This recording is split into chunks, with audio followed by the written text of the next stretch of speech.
Here are some problems involving logarithms. So problem number 20, evaluate these two expressions exactly.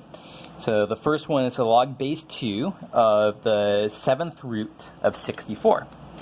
And so the thing that makes this nice here is that 64 is a power of 2.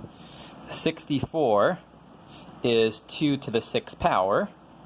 And so we can rewrite this log base 2 of 2 to the 6th, and then taking the 7th root of this expression is raising 2 to the 6th to the 1/7 power. Okay, so by properties of exponents, 2 to the 6th, all of that raised to the 1/7, these two exponents multiply together, and so we have log base 2 of 2 to the 6/7, and we can just say the answer is 6/7, or we can bring down the exponent, rewrite by properties of logs, and say this is 6/7 times the log base 2 of 2, and the log base 2 of 2 is 1. So our final answer here is 6/7. So what I was using in this step right here, I was using the fact that the log base whatever b of a to the c, I can always bring down this exponent inside the log becomes multiplication outside the log. So that's what I did for this problem. For part B here, it's exactly the same trick. 81 and 3, these go together because 81 is 3 to the 4th. So I can rewrite this as log base 3 of 3 to the 4th. Again, I'm raising 81 to the 1/7 power. That's corresponding to taking the 7th root here. And so once again, this is basically an identical problem. Log base 3 of 3 to the 4/7. And I want to use the same trick as before. I can bring down this 4/7 and say this is 4/7 log base 3 of 3. And of course, log base b of b is always 1. So this is 4/7 times 1 is 4/7. So this is pretty standard logarithm calculation. I guess the things to know here, recognizing powers of 2s and 3s and stuff like that is important. Knowing that 7th roots correspond to raising something to the 1/7 power, that's important. Bringing down the exponent, that's important. All of these things are important in this problem. For number 21, there's a couple of equations here for us to solve. And so for the first one, log base 10 of x minus 3 is equal to 1 minus log base 10 of x.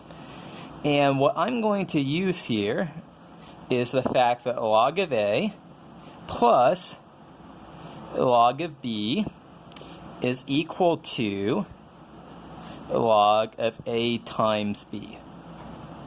So logarithms switch between addition and multiplication. The log of a product is the sum of the logs, and the sum of two logs is the log of the product of those individual terms. I didn't write a base down there because this works in any base.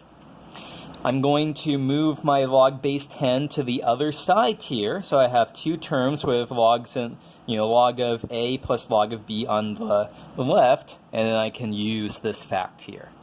So this is going to give me log base 10 of x minus 3 plus log base 10 of x is equal to 1.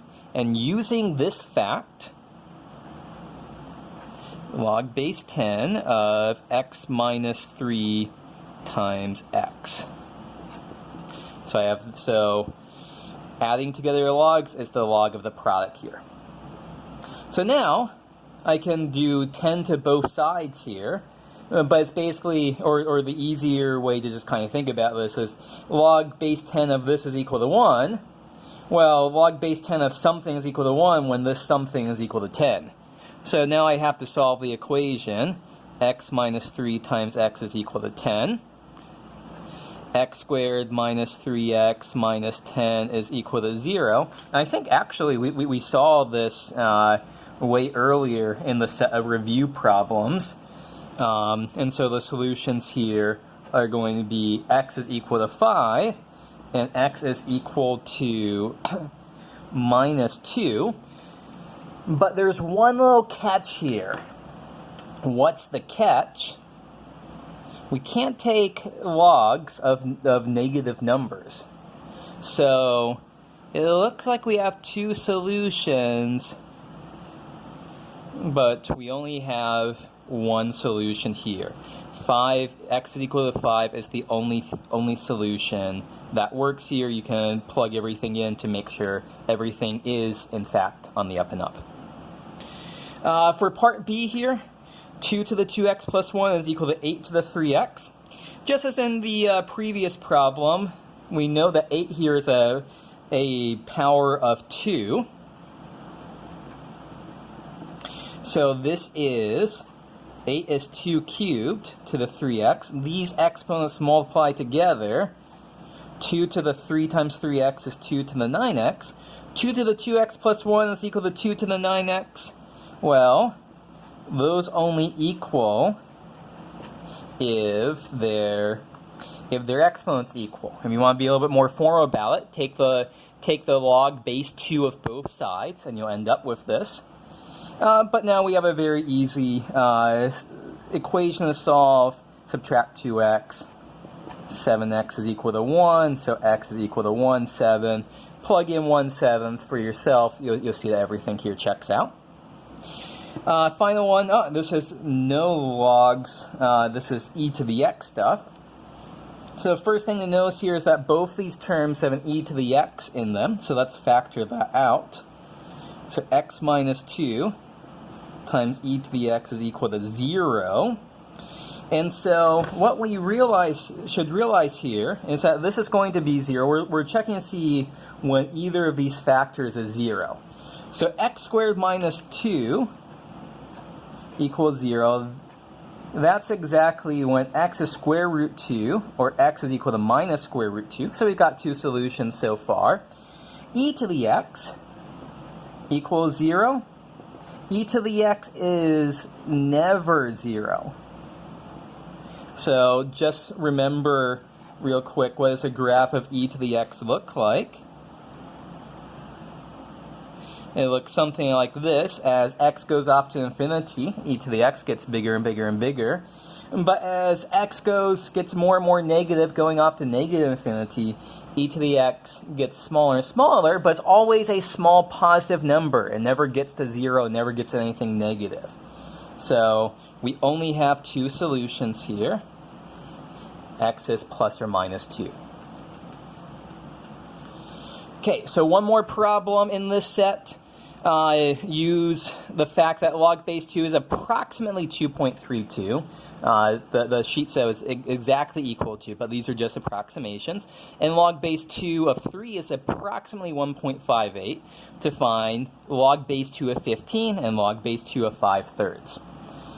And so for this one, we already saw before, we always used the fact that log of A plus log of B is equal to log of A times B.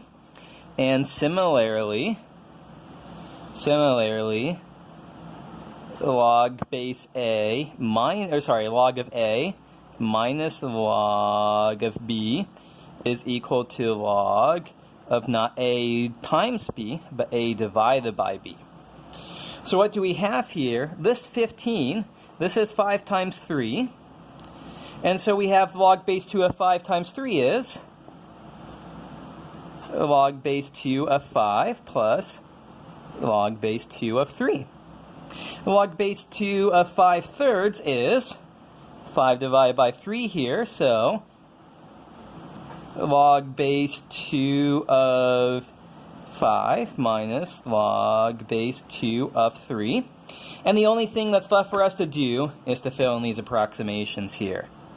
So this is about 2.32 plus 1.58.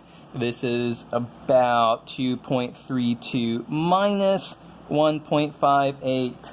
And so those are, so this is about 3.90 and 0.74. So these rules are very, very, very important. This kind of stuff that I'm doing here, logs used to be very, very, very important for calculations before we had computers and calculators to do stuff, when people had to calculate things by hand. So the mathematicians and astronomers and physicists of old used to do these kind of calculations all the time.